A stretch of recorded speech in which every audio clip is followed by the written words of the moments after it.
அன்புமிக்க சகோதரிகளே, சகோதரர்களே, உங்கள் அனைவருக்கும் வணக்கம். தொடுதிரை, மடிக்கணினி மற்றும் இணையதளம் வாயிலாக போட்டி தேர்வுகளுக்கு தயாராக வந்திருக்கும் உங்கள் ஒவ்வொருவரையும் அன்போடு வரவேற்கிறேன்.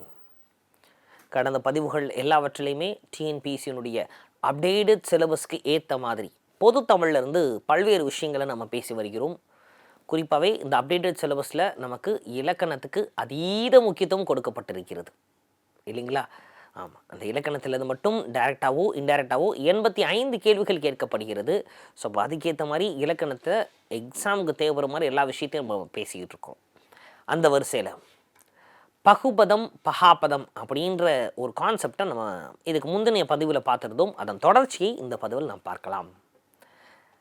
அப்போது பகுபதம்னா என்ன, பகாபதம்னா என்ன, அப்போ இன்ட்ரோலேருந்தே நம்ம போகலாம் இல்லைங்களா? எஸ். அப்போ பகுபதம், பகுனா பிரின்னு அர்த்தம், பதம்னா சொல். அப்போ பிரிக்கக்கூடிய சொற்களை நம்ம பகுபதம் அப்படின்னு சொல்கிறோம் இல்லைங்களா? ஆமாம். அதே பகாபதம் அப்படின்னா, பகானா பிரிக்க முடியாதன்னு அர்த்தம், பதம்னா சொல்லு. அப்போ பிரிக்க முடியாத சொற்களை பகாபதம் அப்படின்னு சொல்கிறோம். இந்த பகாபதத்தை நாம் 4 விதமாக பிரிக்கிறோம். எப்படி சொல்ல 4ஆக பிரிச்சோம் இல்லைங்களா? அதே மாதிரியே இங்கே பகாபதத்தை 4ஆக பிரிக்கிறோம். பெயர் பகாபதம், வினை பகாபதம், இடை பகாபதம், உரி பகாபதம் அப்படின்னு. ஆனால் அதே இது பகுபதத்தை நம்ம என்ன பண்ணுறோன்னா 2ஆக மட்டும்தான் பிரிக்கிறோம். ஏன்னா பிரித்தா பொருள் தரணும் இல்லைங்களா? இல்லை பிரிக்க முடியணும் முதல்ல இல்லைங்களா? அப்போ பெயர் சொல்லியும் வினை சொல்லியும் மட்டும்தான் நம்மளால் பிரிக்க முடியும்.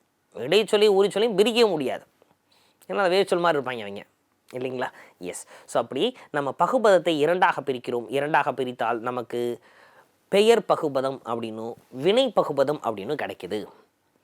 ஸோ இது போக பகுபத உறுப்புகளாக, அப்போது பிரிக்க முடிஞ்சதை உறுப்புகளாக பிரிக்கிறோம். அப்படி பிரித்தோன்னா நமக்கு பகுதி அப்படின்றது கிடைக்கும், விகுதி அப்படின்றது கிடைக்கும், சந்தி அப்படின்றது கிடைக்கும், சாரியை அப்படின்றது கிடைக்கும், விகாரம் அப்படின்றது கிடைக்கும், விகுதி அப்படின்றது கிடைக்கும். அப்போ இது எல்லாத்தையும் ஒட்டுமொத்தமாக சேர்த்து 6 விதமாக நம்ம பார்த்துருந்தோம் இல்லைங்களா? அப்போ பகுபத உறுப்பு இலக்கணம் அப்படின்னு கேட்டாங்கன்னா 6 உறுப்புகள் இருக்குது அப்படின்னு சொன்னோம். இதை அரேஞ்ச் பண்ணுப்பா அப்படின்னு சொன்னால் நமக்கு அரேஞ்ச் பண்ண தெரிஞ்சிருக்கணும். அப்போ முதல்ல பகுதி அப்படின்றது வந்துடும், அடுத்ததாக சந்தி அப்படின்றது வந்துடணும், அடுத்ததாக இடைநிலை அப்படின்றது வந்துடணும், அடுத்ததாக சாரியை அப்படின்றது வந்துடணும், இறுதியாக விகுதி அப்படின்றது வந்துடணும். இது போக அந்த சொல் மாறுபட்டால், அப்போ அந்த சொல் விகாரமாய் எழுத்து மாறுபட்டால் விகாரம்னு ஒன்று வந்துடும். அப்போ இதுதான் 6 உறுப்புகளாக நம்ம கடந்த பதிவில் பார்த்துருந்தோம். சரி, அப்போ முடிஞ்சிருச்சு. பகுதினா என்னன்றது நமக்கு தெரிஞ்சிருச்சு இல்லைங்களா? ஆமாம், பகுதினா என்னன்றது தெரிஞ்சிருச்சு, இடைநிலைனா என்னன்றதும் தெரிஞ்சிருச்சு, விகுதினா என்னன்றதை நம்ம பார்த்துருந்தோம். அப்போ விகுதி, இப்போ ஆண் அப்படின்னா அதெல்லாம் ஆண்பால் வினைமுற்று விகுதின்னு சொல்கிறோம். ஆள்னா பெண்பால் வினைமுற்று விகுதின்னு சொல்கிறோம். குறிப்பாக அப்படின்றது பெயரச்ச விகுதி, மற்றும் ஊ அப்படின்றது வினையச்ச விகுதி, கல்லுன்றது விகுதி மேல் இருக்கக்கூடிய விகுதி, அப்படின்றது வியங்கோல் வினைமுற்று விகுதி.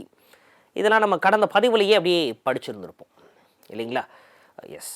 ஸோ இந்த நன்னூலை இயற்றிய பவானந்தி முனிவர் என்ன பண்ணுறாருன்னா இந்த விகுதிகளை மட்டுமே தனியாகவே சொல்கிறார். என்னென்ன விகுதிகள் இருக்குது, என்ன விகுதிகள் வரலாம் அப்படின்னு. பொதுவாகவே இந்த விகுதிகள் 1 அல்லது 2 எழுத்துக்களாக மட்டும்தான் இருக்கும். ஐயா எனக்கு கஷ்டமாக இருக்குது, எப்படி எடுக்குன்னு தெரில, சிம்பிள், ஒன்று ஒரே ஒரு எழுத்தாக இருக்கும், இல்லை 2 எழுத்தாக இருக்கணும், அதான் விகுதி. விகுதி கண்டிப்பாக அந்த சொல்லோட கடைசி எழுத்தாக இல்லை கடைசி 2 எழுத்துக்களாக இருக்கும், அவ்வளோதான், பிரச்சனையே இல்லை. இப்போ நன்னூலின் விதி எண் 140 அடிப்படையில் என்னென்ன விகுதிகள் வரலாம் அப்படின்றத கொடுத்துருக்குறாங்க. ஆன், ஆல், ஆர், பம்மார். அப்போ இது எல்லாமே பாருங்கள் வினைமுற்றில் ஆண்பால். அப்போ ஆன்னா ஆண்பால், ஆல்னா பெண்பால், ஆர்னா பலர்பாலுக்கு வந்துடுது இல்லைங்களா? பம்மார், ஆ, கு, டு, து, ரு, ஏன், அன், ஆம், எம், ஏம், ஓமோடும், மூர், கட, தர, ஆயின், இம்மின், ஈர், ஈயர், கயவும் என்பவும் பிறவும் வினையின் விகுதி பெயரினும் சிலவே. என்னையாது சொல்லே பயங்கரமாக இருக்கு இல்லைங்களா? என்ன சொல்கிறார் பாருங்க. அப்போ அப்படின்றதும் அப்படின்றது கு, டு, து, ரு, என் அப்படின்றது ஏன், இந்த ஏன் அப்படின்றதுலாம் தன்மை ஒருமையில் வரக்கூடிய வினைமுற்று விகுதி சரிங்களா? அந்த அப்படின்றதும் சரி, அப்படின்றதும் சரி. அப்போ அதெல்லாமே வினைமுற்றில் வரக்கூடிய விகுதிகள். ஆம் அப்படின்றது. அப்புறம் இந்த க ட த ர ஐ ஆய் இதெல்லாம் போக இர் ஈர் ஈயர். அப்போது வியங்கோல் வினைமுற்று வந்துருச்சு. கா இய ஈயர் அப்படின்றத கொடுத்துருக்கிறார். சரிங்களா? அப்போ இது எல்லாமே விகுதியினுடைய வகைகள். அப்போ இந்த விகுதிகள் என்னென்ன வரலாம் அப்படின்றதை நன்னூலில் ரொம்ப தெளிவாகவே கொடுத்துருக்குறாங்க. சரிங்களா? சரி சார். ஸோ அடுத்ததாக சந்தி அப்படின்னா என்னன்றதை பார்க்க போகிறோம். அப்போ சந்தினா என்ன? அப்போ சந்திப்பு தான். எது சந்திக்குது? அப்போ பகுதி இடைநிலை இது ரெண்டையும் சந்திக்க வைப்பது சந்தி. அப்போ பகுதிக்கும் இடைநிலைக்கும் நடுவில் வரக்கூடியதை நம்ம சந்தி, இல்லைன்னா பகுதிக்கும் இடைநிலைக்கும் சந்திப்பை ஏற்படுத்துவது சந்தி அப்படின்னு சொல்லிக்கலாம். இந்த சந்தி கண்டிப்பாக ஒரு மெய்யெழுத்தாக மட்டுமே இருக்கும். அப்போ பகுதிக்கும் சாரிக்கும் இடையில் வரலாமா?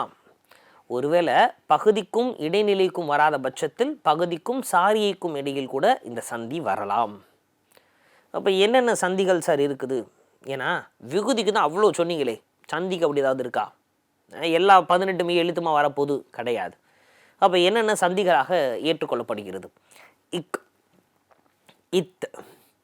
அப்போ மெல்லினத்தில் வரக்கூடிய தாவினுடைய இணை எழுத்தான தன்னகரம் அப்படின்னு சொல்கிறோம் இல்லைங்களா, அது வரும் இப்பு.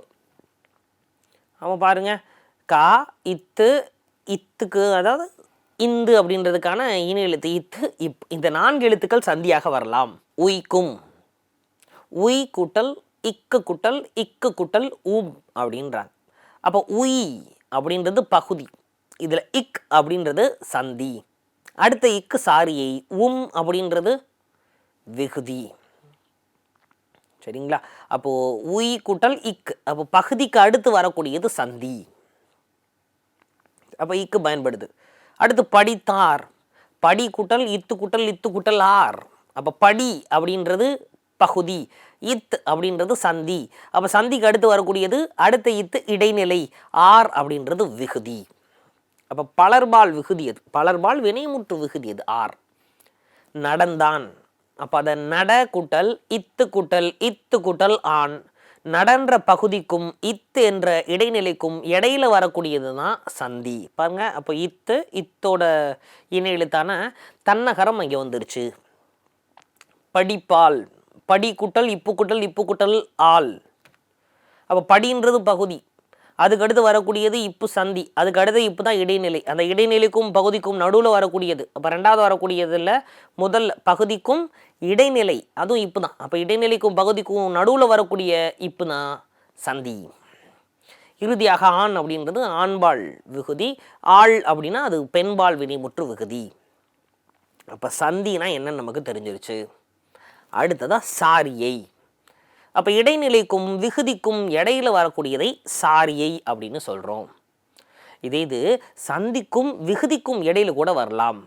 அப்போ ஒரு சில இடங்களில் இடைநிலை அப்படின்றது இல்லாத பட்சத்தில், இறந்த கால இடைநிலை, எதிர்கால இடைநிலை, நிகழ்கால இடைநிலை அப்படி எதுவுமே இல்லாத பட்சத்தில் சந்திக்கும் விகுதிக்கும் இடையில கூட வரலாம். அப்போ பகுதி சந்தி சாரியை விகுதியும் கூட வரலாம்.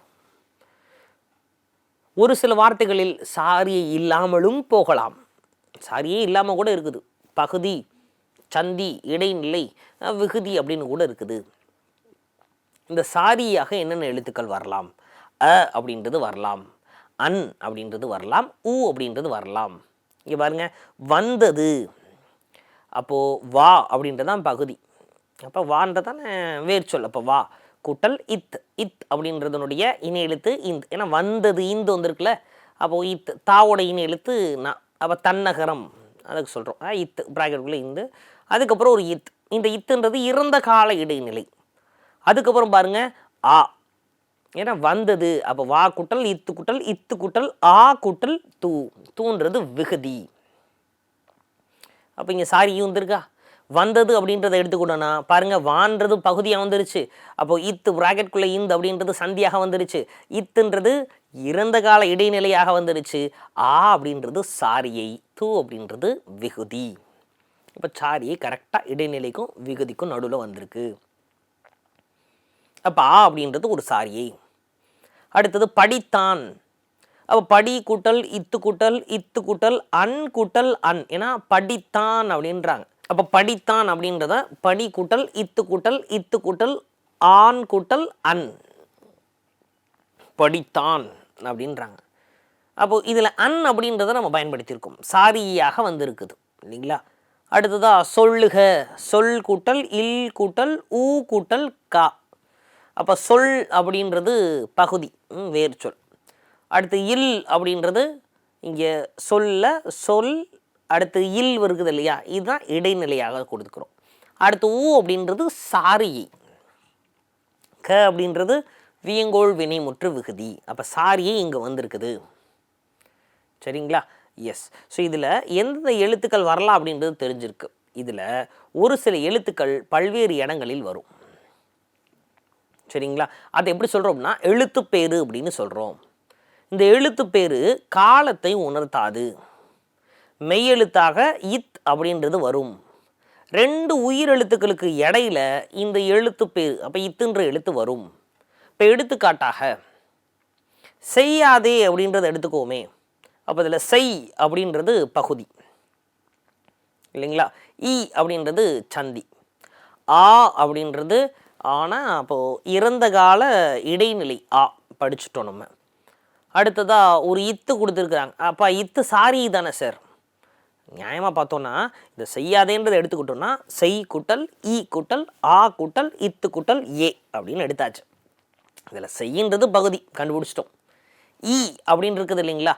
ஆமாம், இந்த இ அப்படின்றது சந்தி, அதுவும் கண்டுபிடிச்சிட்டோம். ஆ அப்படின்றது இறந்த கால இடைநிலை கண்டுபிடிச்சாச்சு. அப்போ இந்த இடைநிலைக்கும் ஏ அப்படின்றது விகுதி, அதையும் கண்டுபிடிச்சாச்சு. அப்போது இந்த ஆ அப்படின்ற இடைநிலைக்கும் ஏ என்ற விகுதிக்கும் நடுவில் இத்து வந்திருக்கு. நாம் படித்தபடி பார்த்தோம்னா இடைநிலைக்கும் விகுதிக்கும் நடுவில் ஏதாவது மெய்யெழுத்து வந்துச்சுன்னா, இல்லை நடுவில் ஏதாவது எழுத்து வந்ததுன்னா அதுதான் சாரியை. அப்போ இங்கே இத்து சாரி தானே சார் அப்படின்னா எஸ், இத்து சாரின்னு எடுத்துக்கலாம். ஆனால் நாம் படித்தப்ப சாரின்னு என்ன படித்தோம், அ வரும், அன் வரும், ஊ வரும்னு படித்தோம். என்ன வாத்தியாரே, ஆ அன் ஊ இது 3 தான் வரும், நீங்கள் இங்கே இத்து வந்திருக்கே. அப்போ இத்து வந்ததுன்னா அதை சாரியையாக நம்ம எடுத்துக்கக்கூடாது, அது எழுத்து பேரு.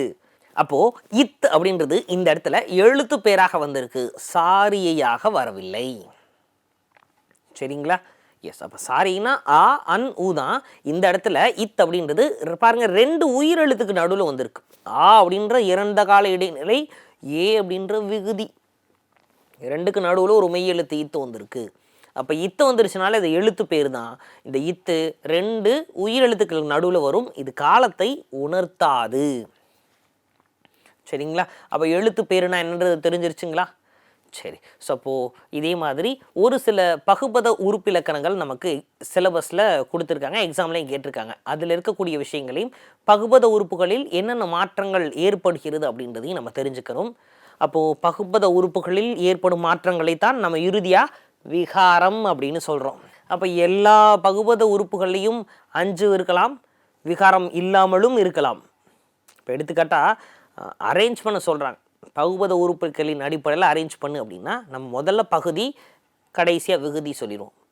அப்போ பகுதிக்கும் விகுதிக்கும் இடையில இருந்தால் இடைநிலை, அப்போ பகுதிக்கும் இடைநிலைக்கு நடுவில் இருந்தால் சந்தி, அதே இடைநிலைக்கும் விகுதிக்கும் நடுவில் இருந்தால் சாரியை. அப்போ எப்படி சொல்லுவோம், பகுதி, சந்தி, இடைநிலை, சாரியை, விகுதி 5 தான். விகாரம் ஒரு சில உறுப்பிலக்கணங்களில் விகாரம் தேவைப்படும், ஒரு சில இடங்களில் தேவைப்படாது. அப்போ விகாரம்ன்றது எப்போ தேவைப்படும், அப்போ பகுபத உறுப்புகளில் நெடில் எழுத்து குடில் எழுத்தாக மாறினாலோ, இல்லை குறில் எழுத்து நெடிலாக மாறினாலோ, இல்லை ஒரு மெய்யெழுத்துக்கு பதிலாக வேற மெய்யெழுத்து எழுந்தாலோ, இல்லை சந்தியில் இத் அப்படின்ற எழுத்து அதோட இன எழுத்தான இந்த அப்படின்ற எழுத்தாக மாறினாலோ இங்கே நாம் விகாரம் அப்படி சொல்கிறோம். அப்போ விகாரம்னா என்னன்றது நமக்கு தெரிஞ்சிருச்சுங்களா. ஏதாவது எழுத்துக்களில் மாற்றம் இருந்தால் அதை விகாரம் அப்படின்னு நம்ம சொல்கிறோம். அப்போ விகாரம் எங்கெங்கே மாறி இருக்கு அப்படின்றத பார்க்க போகிறோம். முதல்ல கண்டார். இந்த கண்டார் அப்படின்றத எடுத்துக்கிட்டோன்னா பகுதியை பாருங்கள், அப்போது கண் அப்படின்னு எடுத்துக்க முடியாது இல்லைங்களா. கண்டார் அப்படின்றதுடைய வேர்ச்சொல்னா கான், கான்னா தான் பார்க்குறது, அதான் வேர்ச்சொல். அப்போ கான் அப்படின்ற வேர்ச்சொல் தான் இங்கே விகாரமாக பார்க்க நெடில் எழுத்து கான் அப்படின்றது கண்ணுன்னு மாறி இருக்கு சரிங்களா. அப்போ இங்கே எழுத்து மாறி இருக்கா, அப்போ இதை தான் விகாரம் அப்படின்னு சொல்கிறோம். அப்போ நெடிலில் இருக்கக்கூடிய கா என்ற எழுத்து குறிலில் காவாக மாறி இருக்கு. 2 மாத்திரையில் ஒலிக்க வேண்டியது 1 மாத்திரையாக மாறி இருக்கு. இப்படி மாறுனா அது விகாரம். அப்போ பகுதியில் மாறுது. அடுத்தது பாருங்க, சொன்னார் அப்படின்னு கொடுத்துருக்குறாங்க. அப்போ சொன்னார்னா சொன் அப்படின்னா பிரிக்க முடியும்? அது பொருளே இருக்காது. அப்போ பகுதி ஒரு வேறு சொல்லாக இருக்க வேண்டும் இல்லையா, கட்டளையாக இருக்க வேண்டும் இல்லையா. அப்போ சொல் அப்படின்றதா அங்கே இல்லை, இன்னும் மாறி இருக்கு. அப்போ இங்கே பகுதியாக பிரிக்கிறப்ப சொன் அப்படின்னு பிரிச்சிடக்கூடாது, சொல், அதுதான் வேர் சொல். அப்போ இந்த இல் அப்படின்றது இன் அப்படின்னு மாறி இருக்கு. அப்போ பகுதியில் இருக்கக்கூடிய ஒரு மெய்யெழுத்தான இல் அதுக்கு பதிலாக வேறொரு மெய்யெழுத்து வந்திருக்குது. அப்போ அது விகாரம். அடுத்ததா நடந்தார் அப்படின்னு கொடுத்துருக்குறாங்க. அப்போ நடந்தார் அப்படின்றதுல நடன்றது பகுதி இல்லைங்களா, அது பகுதிக்கு அடுத்து இத் அப்படின்னு சொல்கிறாங்க. அப்போது நட கூட்டல் இத்து கூட்டல் இத்து கூட்டல் ஆர் அப்படின்னு பிரிக்கிறோம். அப்போ நடன்றது பகுதி, அதுக்கப்புறம் ஒரு இத்து வருது, அதுக்கப்புறம் ஒரு இத்து வருது. அந்த இத்து தான் இறந்த கால இடைநிலை. அப்போது அந்த இடைநிலைக்கும் பகுதிக்கும் நடுவில் இருக்கக்கூடிய இத்து. அப்போ இத்து இங்கே என்ன இருக்குது, இந்த மாதிரி இருக்குது. அப்போ நடந்தார் அப்படின்னா நட கூட்டல் இத்து கூட்டல் ஆர் தான். அப்போது அதில் சந்தியாக இருக்கக்கூடிய அந்த இத்து அதோட இணை எழுத்தான இந்தாக மாறுது. சந்தியில் மாறிடுச்சா? அப்போ இது வரைக்கும் நாம் பகுதியில் மாறின 2 எக்ஸாம்பிள் பார்த்துட்டோம், விகாரம் இல்லைங்களா. அப்போ ஒரு நெடில் குறிலாகவோ குறில் நெடிலாகவோ அப்படி இல்லைன்னா ஒரு மெய்யெழுத்துக்கு பதிலாக இன்னொரு மெய்யெழுத்தாகவோ மாறும் அப்படின்னு பார்த்தோம். இதெல்லாம் பகுதியில் பார்த்தோம், அந்த சொன்னார் கண்டார் அப்படின்றதுல. இப்போது சந்தியில் மாறுது. குறிப்பாக இத் அப்படின்ற எழுத்து அதோட இணை எழுத்தான இந்துக்கு பதிலாக சந்தியில் வருகிறது. அடுத்ததாக பாருங்க, செய்யற்க. அதை பிரித்தோம் அப்படின்னா செய் கூட்டல் ஈ கூட்டல் அல் கூட்டல் க அப்படின்னு பிரிக்கிறாங்க. அப்போது செய் அப்படின்னா அது பகுதி இல்லைங்களா, ஈ அப்படின்றது அங்கே சந்தியாக இருக்குது, அல் அப்படின்றாங்க. அப்போ அல்ன்றது இடைநிலை, ஆனால் செய்ய அர்க்கம் தானே சொல்கிறாங்க. அப்போ அல் அப்படின்றது இல்லு இற மாறி இருக்கு. ஒரு மெய்யெழுத்துக்கு பதிலாக இன்னொரு மெய்யெழுத்து வந்திருக்குது. அப்போ இது எங்கே மாறி இருக்கு சார்? ஆல்ரெடி நம்ம சொன்னார் அப்படின்றதுல பார்த்தோமே, சொல் அப்படின்றது சொன் இன் இல்லு இன்ன மாறிச்சு அப்படின்னு படிச்சோல, அங்கே பகுதியில் மாறிச்சு. ஒரு மெய்யெழுத்துக்கு பதிலாக இன்னொரு மெய்யெழுத்து பகுதியில் மாறியது. இங்கே இல்லுக்கு பதிலாக இர் அப்படின்றது இடைநிலையில் மாறி இருக்கு. அப்போ பாருங்க, விகாரம் அப்படின்றது பகுதியில் மாறுகிறது இல்லைங்களா. நெடிலுக்கு பதிலாக குறிலாகவும் ஒரு மெய்யெழுத்துக்கு பதிலாக இன்னொரு மெய்யெழுத்தாகவும் பகுதியில் மாறுது, சந்தியில் மாறுது, இடைநிலையில் மாறுது. அப்போ இதெல்லாம் நம்ம விகாரம் அப்படின்னு சொல்கிறோம். கிளியராக இருக்கிறோமா? எஸ். ஸோ நமக்கு இது பகுபத உறுப்பிலக்கணம் சார்ந்து அதன் 6 உறுப்புகளில் இந்த விகாரம் அப்படின்றது மட்டும்தான் தனியாக வந்துடும், அதை அரேஞ்ச் பண்ண முடியாது. அப்போ யோசிச்சு பாருங்கள், சொன்னார் அப்படின்றதனுடைய பகுதி என்ன அப்படின்னு கேட்டால் சொல் அப்படின்னு சொல்லுவோமே தவிர அங்கே விகாரம்னு சொல்ல மாட்டோம். அப்போ பொதுவாகவே டிஎன்பிசி பொறுத்த வரைக்கும் இந்த பகுபத உறுப்பிலக்கணம் சார்ந்து கேட்கப்பட்ட கேள்விகளில் எப்படி கேட்டிருக்கிறாங்க சார் அப்படின்னா, சும்மா எல்லாத்தையுமே பிரிச்சுலாம் பெருசாக கேட்டதில்லை, ரொம்ப ரேராக கேட்டிருக்காங்க. பட் ஒரு வார்த்தையினுடைய பகுதி விகுதி என்னன்றதை கண்டிப்பாக தெரிஞ்சிருக்கணும். இந்த சந்தி சாரியை இடைநிலை இவங்க தெரியலனாலும் பரவாயில்ல, டெஃபனிஷன் நமக்கு தெரியும். அப்போ பகுதிக்கும் விகுதிக்கும் இடையில வந்தால் இடைநிலை, பகுதிக்கும் இடைநிலைக்கும் இடையில வந்ததுன்னா அது சந்தி, இடைநிலைக்கும் விகுதிக்கும் இடையில வந்தால் சாரியை, ஒரு எழுத்து வேறொரு எழுத்தாக மாறுச்சுன்னா விகாரம். இது முடிஞ்சிருச்சு, இது பேசிக், இது தெரிஞ்சால் போதும். ஆனால் பகுதியாக எதை எடுக்கிறோம், விகுதியாக எது வருகிறது அப்படின்றதையாக தெரிஞ்சுக்கணும். அப்போ ஒரு சில வார்த்தைகளை நமக்கு புக்கிலேருந்து எடுத்திருக்கோம், அதை பேஸ் பண்ணி பகுதி விகுதி மட்டுமாவது நம்ம தெரிஞ்சுக்க போகிறோம். இப்போ முதல்ல வாழ்க எப்படி சார் பிரிக்கிறது? வாழ் கூட்டல் க. அதில் வாழ் அப்படின்றது பகுதி, க அப்படின்றது விகுதி. என்ன விகுதி? வியங்கோள் வினைமுற்று விகுதி. அடுத்து கற்க அப்படின்னு கொடுத்துருக்காங்க. அப்போ கற்க அப்படின்னா கள் கூட்டல் க. பாருங்க, விகாரம்ன்றது மாறுதா? அப்போது கர் கூட்டல் கன்னு சொல்ல முடியாது. கல்னா தான் படின்னு அர்த்தம், அதான் வேர்ச்சொல். அப்போ கள் கூட்டல் க அதான் கற்க. அப்போ கல் அப்படின்றது பகுதி, அதில் இல்லு தான் விகாரமாக மாறுகிறது. அப்போ க அப்படின்றது விகுதி. என்ன விகுதி? க வியங்கோள் வினைமுற்று விகுதி. அடுத்து உண்டான் அப்படின்னு கொடுத்துருக்காங்க. எப்படி பிரிக்கிறாங்க? உன் கூட்டல் இட்டு கூட்டல் ஆண். அப்போ உன் அப்படின்னா அதான் பகுதி. அப்போ இட் அப்படின்றது இடைநிலை, ஆண் அப்படின்றது ஆண்பால் விகுதி இல்லைங்களா? அப்போ ஆண்றது ஆண்பால் வினைமுற்று விகுதி. அடுத்தது படித்தாள் அப்படின்னு கொடுத்துருக்குறாங்க. படி கூட்டல் இத்து கூட்டல் இத்து கூட்டல் ஆள். அப்போ படி அப்படின்றது பகுதி சரிங்களா? அடுத்து ஆள் அப்படின்றது விகுதி. அப்போ ஆள் அப்படின்றது என்ன விகுதி? பெண்பால் வினைமுற்று விகுதி. ஆள் இல்லு வந்திருக்குது இல்லையா? பெண்பால் வினைமுற்று விகுதி. அடுத்து சென்றார். செல் கூட்டல் இர் கூட்டல் ஆர்.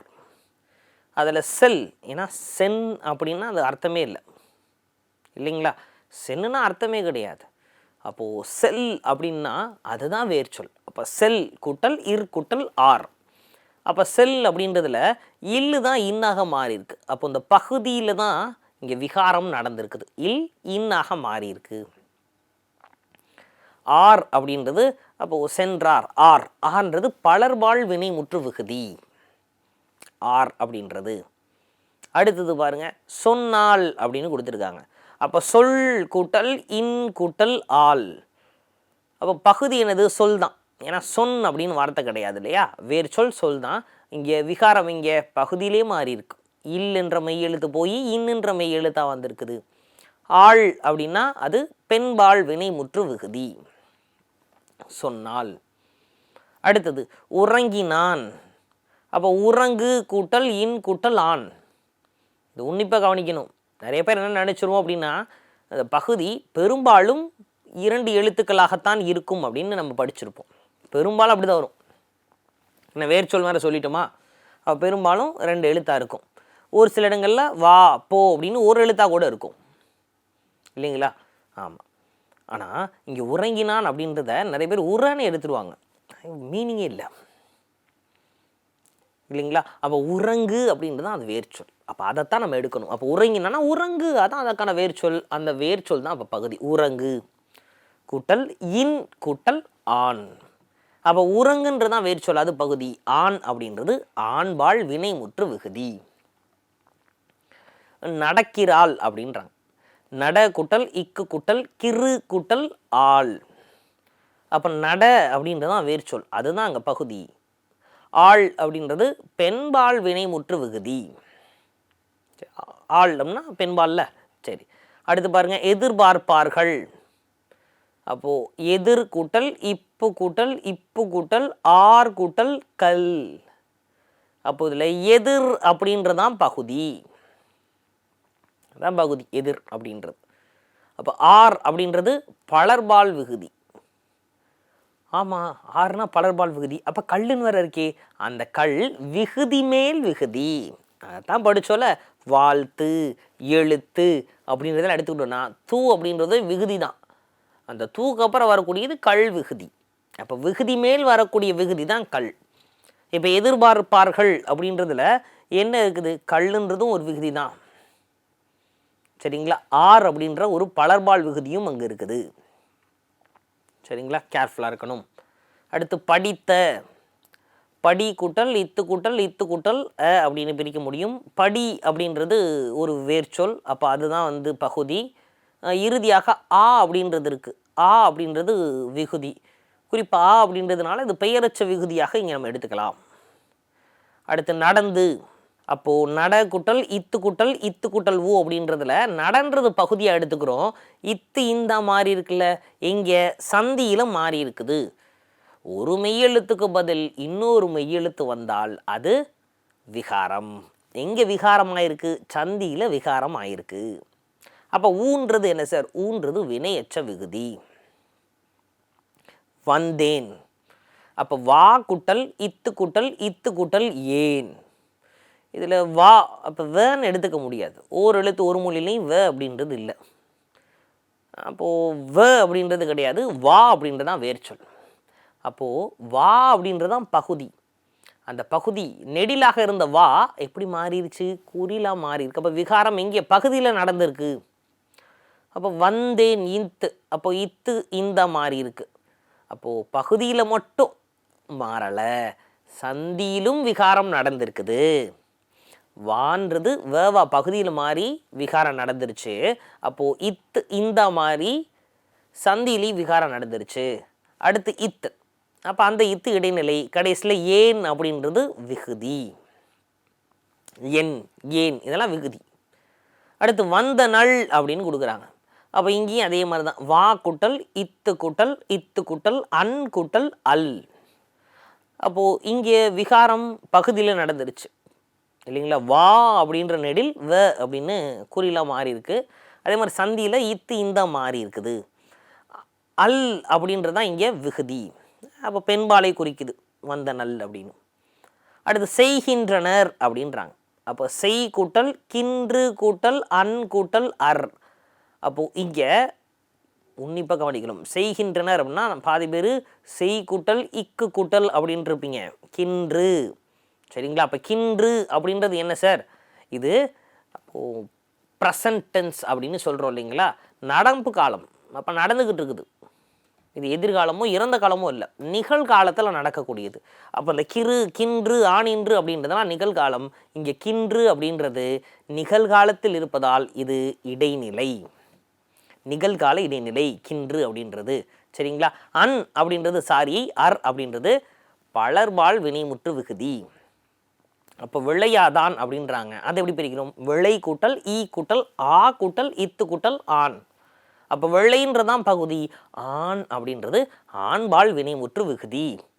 அப்போ இங்கே எதுவுமே விகாரம் நடைபெறவில்லை. காணாத, கான் கூட்டல் ஆ கூட்டல் இத்து கூட்டல் ஆ. அப்போ கான் அப்படின்றது பகுதி, ஆ அப்படின்றது விகுதி, பெயரச்ச விகுதி. இறுதியாக படித்தார்கள் அப்படின்னு கொடுத்துருக்குறாங்க. அப்போ படி கூட்டல் இத்து கூட்டல் ஆர் கூட்டல் கல். அப்போ படின்றது பகுதி, ஆர்ன்றது பலர்பால் வினைமுற்று விகுதி. ஐயா அப்போ கல் அது விகுதி மேல் வரக்கூடிய விகுதி. ஸோ இப்போது பகுபத உறுப்பிலக்கணம் சார்ந்து பகுதி எது விகுதி எதுன்னா நம்ம தெரிஞ்சுக்கணும். குறிப்பாக விகாரம் சார்ந்து பெருசாக கேட்டதில்லை. விகாரம் சந்தியிலும் ஏற்படும். சந்தியில் ஒரு மெய்யெழுத்துக்கு பதிலாக இன்னொரு மெய்யெழுத்தாக வரும். அதே இது பகுதியில் ஒரு மெய்யெழுத்துக்கு பதிலாக இன்னொரு மெய்யெழுத்தாகவும் வரும், நெடிலுக்கு பதிலாக குறிலாகவும் வரும் அப்படின்றதையும் மைண்டில் ஏற்றிக்கங்க. மீண்டுமாக வேறொரு பதிவில் சூப்பராக சந்திக்கலாம். நன்றி.